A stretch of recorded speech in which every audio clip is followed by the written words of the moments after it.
No, as a concept, what you're saying is all right, that only a confused mind would agree or disagree. But what are we talking of? You're saying a mind with clarity.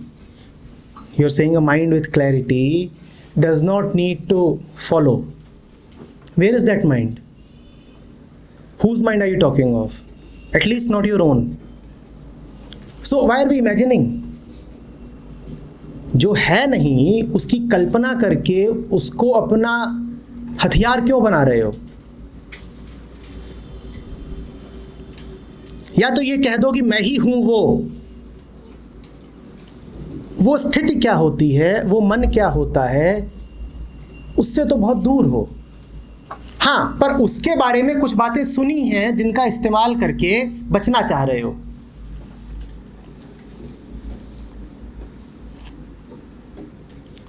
तुम doctor के पास बैठे हो, doctor कोई दवाई दे रहा है और तुम डॉक्टर से कह रहे हो, डॉक्टर साहब स्वास्थ्य का तो मतलब ही होता है कि दवाई की जरूरत नहीं होती। बात तो तुमने बिल्कुल ठीक कही। इस स्टेटमेंट में जरा भी गलती नहीं थी कि स्वास्थ्य का अर्थ ही यही है कि दवाई की आवश्यकता नहीं। पर वो कौन है जिसको स्वास्थ्य है? तुम हो। तुम्हें तो आवश्यकता है। या तो ये कह दो कि ना, हम बंधनों से मुक्त हैं, दुनिया हम पे नहीं चढ़ी हुई है और हम किसी पे निर्भर भी नहीं है। तब तो अपने पड़ोसी से भी निर्भर नहीं हो पाते, उससे भी मुक्त नहीं हो। हाँ, निर्भरता कायम रहे, गुलामी कायम रहे, इस खातिर बहाने और खोज लिए हैं।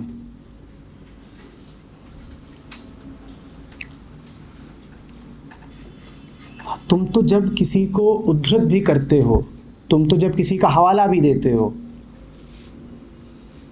तो वो इसीलिए देते हो कि इस बात को कोट करके हम जैसे हैं हम अपने आप को बचाए रखें। हम जैसे हैं हम अपने आप को बचाए रखें।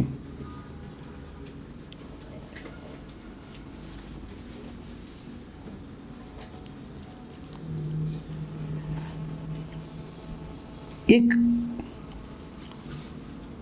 साधारण ईमानदारी तो बहुत जरूरी है ना, कि वास्तव में मेरी स्थिति क्या है।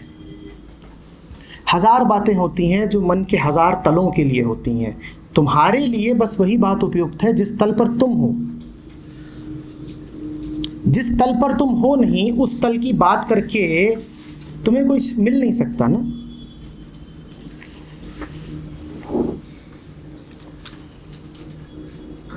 एक तल पर एक मन होता है, उसको कहा जाता है कि ये काम करो, और एक तल पर दूसरा मन होता है जिसे कहा जाता है कि तुम कुछ भी ना करो तो चलेगा। अभी पहला आदमी दूसरे आदमी जैसा व्यवहार करने लगे तो अपने आप को धोखा ही देगा।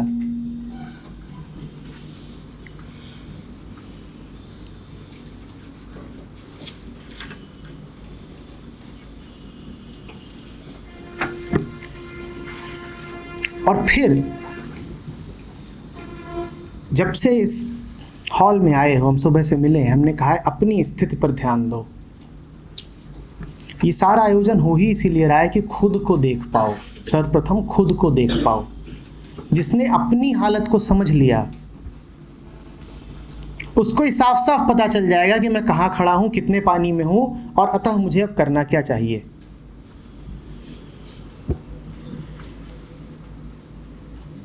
बात ठीक है, बिल्कुल। घर में आग लगी होती है तो तुम उठ के भागते हो, लेकिन उसके लिए पहले आंख खोल के देखना तो पड़ेगा ना कि आग लगी है। एक बार देख लिया कि लगी है, फिर समझ जाओगे कि क्या करना है। तो इधर उधर मत देखो, देखो कि क्या हो रहा है, अपनी स्थिति को देखो।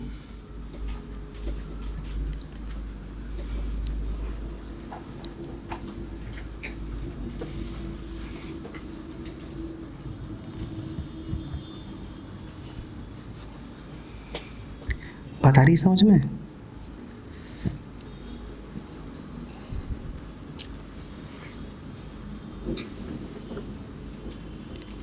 जब कंडीशनिंग की जाती है ना, तो उसमें तुम्हें N+1 बातें बोली जाती हैं। इस बात को गौर से समझना। N बातें तो दुनिया के बारे में होती हैं, n बातें तो दुनिया के बारे में होती हैं कि ऐसा है, वैसा है, ये करना चाहिए, वो करना चाहिए, तुम्हारा धर्म सबसे अच्छा है, इस स्थिति में ये तुम्हारा कर्तव्य होता है। ये n बातें हैं। फिर एक n+1 बात बोली जाती है। वो n+1 बात पता है क्या होती है? कि ये जितनी n बातें बताई गई हैं यही सही हैं और इनके खिलाफ अगर कुछ जाए तो तुम उसके खिलाफ हो जाना। अब अपना डिसएग्रीमेंट समझ में आ रहा है तुम्हें? अगर कंडीशनिंग में तुमको बस इतना कह दिया जाए कि ऐसा ऐसा है और ये दरवाज़ा खुला छोड़ दिया जाए कि ये जो हमने बताया ये सिर्फ प्रोविजनल है, तुम इस पर आगे विचार करके इसे खारिज भी कर सकते हो, तो फिर उस कंडीशनिंग में जान नहीं रह जाएगी। नहीं समझे?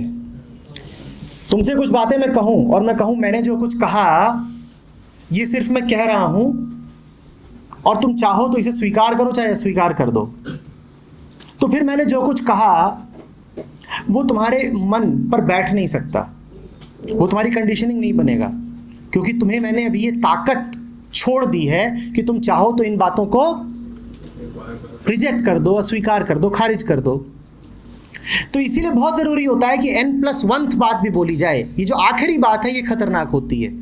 ये n+1 बात होती है कि अब मैंने जितनी तुमसे आज तक बातें बोली हैं वो सारी बातें आखिरी सत्य हैं, उनका कभी विरोध मत होने देना, और यदि उनका विरोध होते देखो तो तुम विरोध करने वाले के विरोध में खड़े हो जाना। समझ रहे हो बात को? इसीलिए खतरनाक होती हैं वो किताबें जो तुमसे कहें कि ये किताब अब आखिरी सत्य है और इस किताब के आगे अगर तुमसे कुछ बोला गया तो तुम उसका विरोध करना। वो खतरनाक बात है, क्योंकि तुमसे कुछ कहा गया है और तुम्हारा उसको स्वीकार या अस्वीकार करने का विकल्प भी छीन लिया गया है। तुमसे कहा गया बस ये जो लिखा है यही है, अब इसके आगे कभी सुनना नहीं, कभी सवाल मत उठाना, कभी जानने की कोशिश ही मत करना। अब खतरनाक है मामला, और दुनिया की सारी कंडीशनिंग ऐसी ही होगी। तुमसे जो कोई कुछ कहेगा वो ये थोड़ी कहेगा कि मैं जो कह रहा हूं वो ठीक भी हो सकता है और गलत भी हो सकता है, वो तो यही कहेगा ना। एक कोई आया बोला सर आप कहते हो ये सारी बातें कि खुद को जानो, अपनी दृष्टि पर चलो, समझो, पर सर हम तो सामाजिक प्राणी हैं, हमें तो समाज को देख के ही चलना पड़ता है, समाज बड़ा है व्यक्ति छोटा है। मैंने कहा ये सब तुम्हें किसने बताया? बोला समाज ने। तो कितने होशियार हो तुम। समाज क्या तुम्हें ये बताएगा कि हम बहुत छोटे हैं? समाज क्या तुम्हें खुद अपने मुंह से ही बताने आएगा कि मैं बहुत छोटी चीज हूं, तुम मुझसे ज्यादा बड़े हो?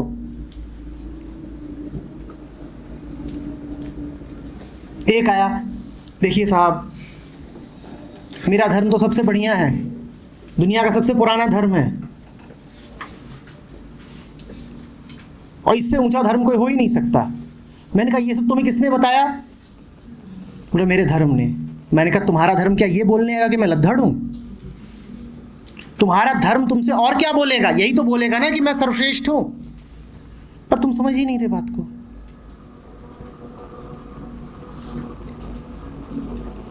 समझ ही नहीं रहे।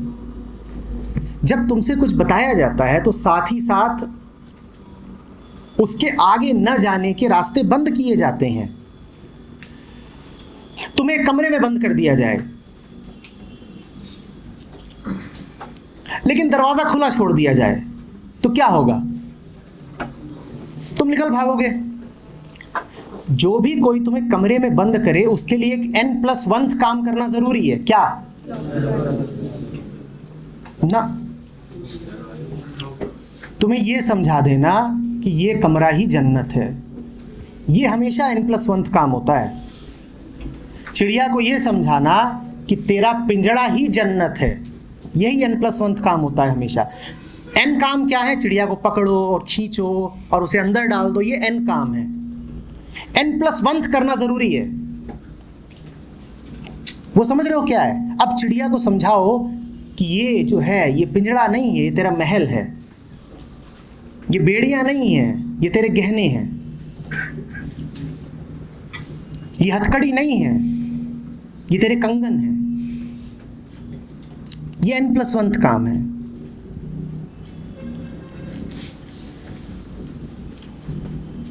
तभी तो चिड़िया फिर खुद ही बंद रहेगी ना। आप दरवाजा खुला छोड़ो, वो नहीं निकलेगी। के साथ यही हुआ था ना, उसने खोल दिया, वो अंदर कर रही है फ्रीडम फ्रीडम, पर बाहर नहीं निकलेगी, बल्कि जो बाहर निकालने आएगा उसके विरोध में खड़ी हो जाएगी। यही तुम्हारा सवाल था कि मैं क्यों डिसएग्री करता हूं। क्योंकि कंडीशनिंग में आखिरी चीज ये भी बताई जाती है कि कंडीशनिंग अच्छी है और कंडीशनिंग चाहिए। अगर ये नहीं बताया गया तो कंडीशनिंग चलेगी कैसे? कंडीशनिंग अच्छी है, ये भी तो बताया गया है।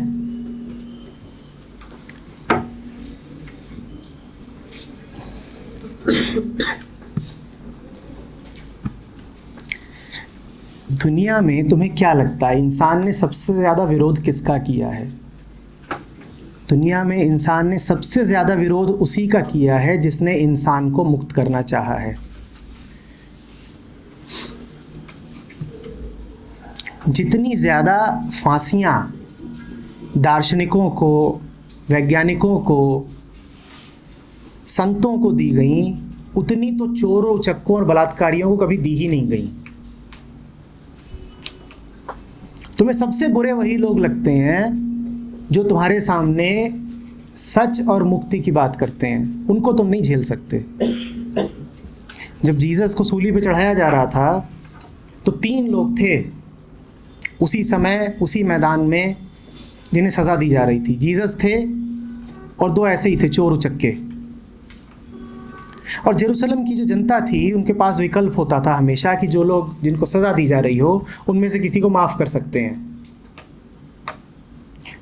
जनता ने चोर को माफ कर दिया, जीसस को माफ नहीं किया। कहा इसको तो सजा मिलनी चाहिए, इसने हमसे बात कैसे कर दी। सच्ची बात के विरोध में तो हमें खड़ा होना ही है, हम इसको नहीं झेल सकते।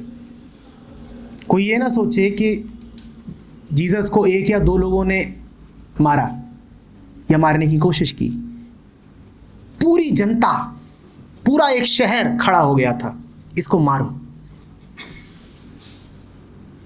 तो तुम्हारा डिसएग्रीमेंट जायज है, वो आज का नहीं है,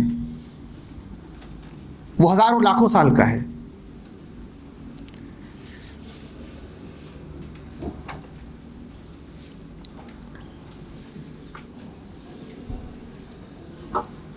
वैज्ञानिकों का भी यही हाल है। न्यूटन हो कि कॉपरनिकस हो,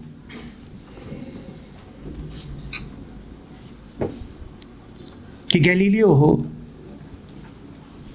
सबका एक सा हाल रहा है।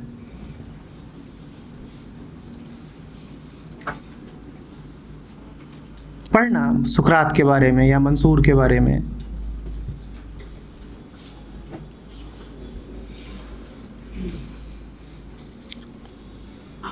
हम कुछ भी बर्दाश्त कर सकते हैं, सच बर्दाश्त नहीं कर सकते। और कोई बात सच है, इसका प्रमाण ही यही होगा कि सारे झूठे इकट्ठा हो जाएंगे उसके विरोध में।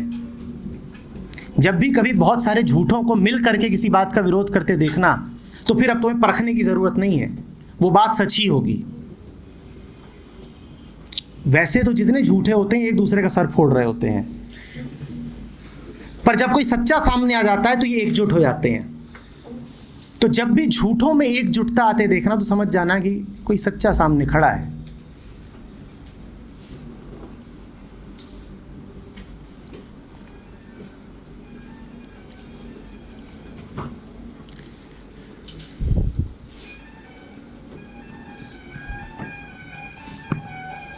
अभी भी यही है। अभी 5-10 दिन पहले पोप का वक्तव्य आया है कि बिग बैंग क्रिश्चियनिटी की मूल अवधारणाओं के विरुद्ध नहीं है। अभी भी तनातनी चल ही रही है, अभी भी संदेह बाकी ही है।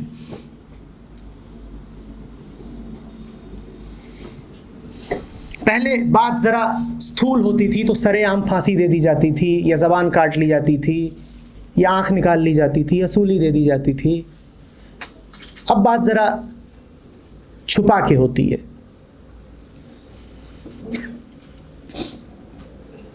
सूक्ष्म तरीकों से होती है।